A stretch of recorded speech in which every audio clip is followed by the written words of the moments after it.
I'm racing a half marathon on Sunday. I had a dream the other night where I was racing a half marathon. It was in Sheffield. Bear in mind the half marathon I'm doing is not in Sheffield. I was in the elite field in the dream. I don't know why. I'd forgotten to do my warm-up, so I was rushing to get a warm-up in, but like every single direction was uphill, and then I was having to like crawl uphill to try and get to the starting time. Race starts, everything's still uphill, just every direction. There's no signage. People are running in lots of random directions through a dream version of Sheffield. So streets and buildings are in different places to where they are in real life. At some point the race route goes through the Moor Market, which is an indoor market in Sheffield, and the fishmongers in the Moor Market, for some reason that was very clear in the dream, but there was no fish on the counters. It was just completely full of cooked plain spaghetti. What does that mean? What does it mean? Taper's going great. There's not obviously anything else I can do now really in terms of training that's gonna massively impact race day fitness. There is a problem that could potentially completely derail the race and therefore my efforts over the last 5 months. I'm unfortunately currently in the luteal phase of my hormonal cycle, and historically that's been a time when I am very prone to getting stitches, and when I get stitches when I'm running, they are excruciatingly painful, to the extent I normally just have to stop running. I can push through them sometimes, but it hurts so much. I will still be in luteal on race day, so I have to assume that this will be a problem, and there's not really that much I can do about it. Effectively the tactics are I'm just going to have tons of salt. I'm maybe just going to have like electrolyte tablets 2 or 3 times a day to completely overcompensate for electrolyte volume in my body. That seems to help a little bit with mitigating the stitches. I might just have to try and stretch, but I can feel it there at the minute.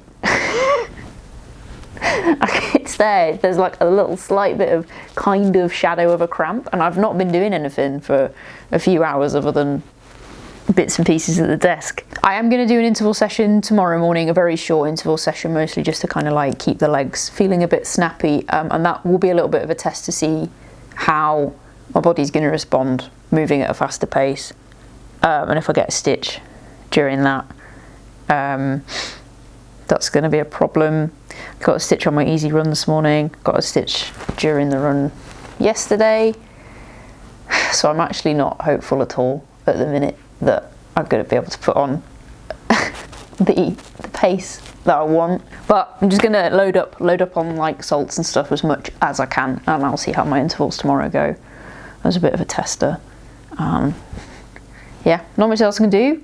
Obviously going to go run the race. I'm not going to not do it just because I might get a stitch. I might be able to just push through it across the finish line crying or whatever, but I might be able to push through it. So that's kind of game plan at the minute. I'm not feeling great about it, but that's basically all I can do to mitigate the possibility. It will obviously be really annoying if 5 months of work don't accumulate in me getting the result that I aimed to get, but race day doesn't really owe me anything. The half marathon doesn't owe me anything, so it is what it is. I've had very disappointing race days in the past. I've had DNFs, I've had all kinds of things go wrong on races. I'm not a stranger to things going wrong on race day, so I am aware that even if you have the perfect training block and everything goes to plan, race day might not. What's important is it has been a very productive 5 months of training, and I have made a ton of progress. It will be frustrating if I can't show that on Sunday, but it's also not the end of the world. There's worse stuff happening at the minute, and me not getting my half marathon time doesn't even register on the scale of bad stuff going on in the world. So with all that, the game plan is still to go out at 140 pace. That is the new time goal that I've set based on the results I've had in the latter part of the training block, and basically what all the data's pointing towards is I should be able to run 140 on the clock. So I'm going to go out at 140 pace and see what happens. If I get a stitch and I have to slow down, then that's what happens. I'm going to be quite strict with myself. I do want to try and get as much as I possibly have out of myself on the day. So I want to cross the finish line feeling like I've used up everything I had to give, but I'm not that experienced with road races, and certainly not flat road races. So I'm still not 100% sure what that feels like how to judge that, because I just don't have enough road racing experience. And this is only my 4th road half marathon and the only completely flat one that I've ever done. So I think it's going to be a case of sticking to 140 pace, barring stitch problems, up until 16k. And if I'm feeling far too comfortable at 16k, then I start to cut it down. If I'm feeling really, really good, then I might just absolutely rinse myself over the last 5k and, I don't know, fall across the finish line. So that will be the plan. Stick to goal pace until 16k, barring a stitch. And then we'll see.